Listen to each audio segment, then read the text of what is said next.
zan baka zaɓi biyu, ko ka koma makaranta ka kawo mana shaida ta diploma ko kuma wani certificate a cikin shekara biyu.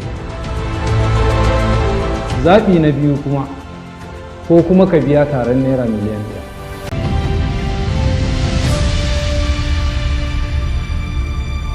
1. Na mun rai masta, ban san kai bane. Sorry masta. Marwan, kai haƙuri Marwan.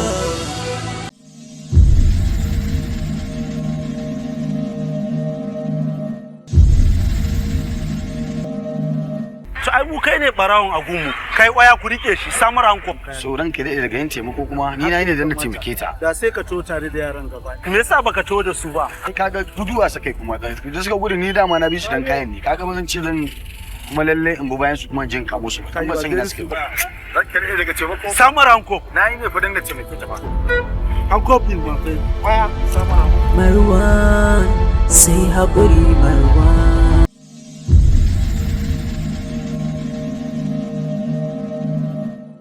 Ya faɗi gaskiya da wannan kotu ta yi duba ga Marwan. Akwai ƙalubale a kansa. Dole ka san sai an samu makiya wanda za su kawo muku koma baya a kan tsarin. Gaskiya ne wannan ai kasar rayuwa ba yadda ba ta yi.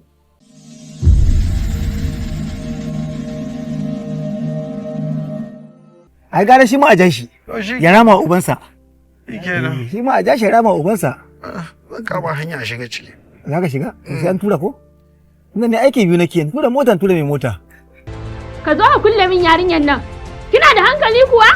Ka zo ka wuce min da yarinyar nan. Ka je ka kulle min ita.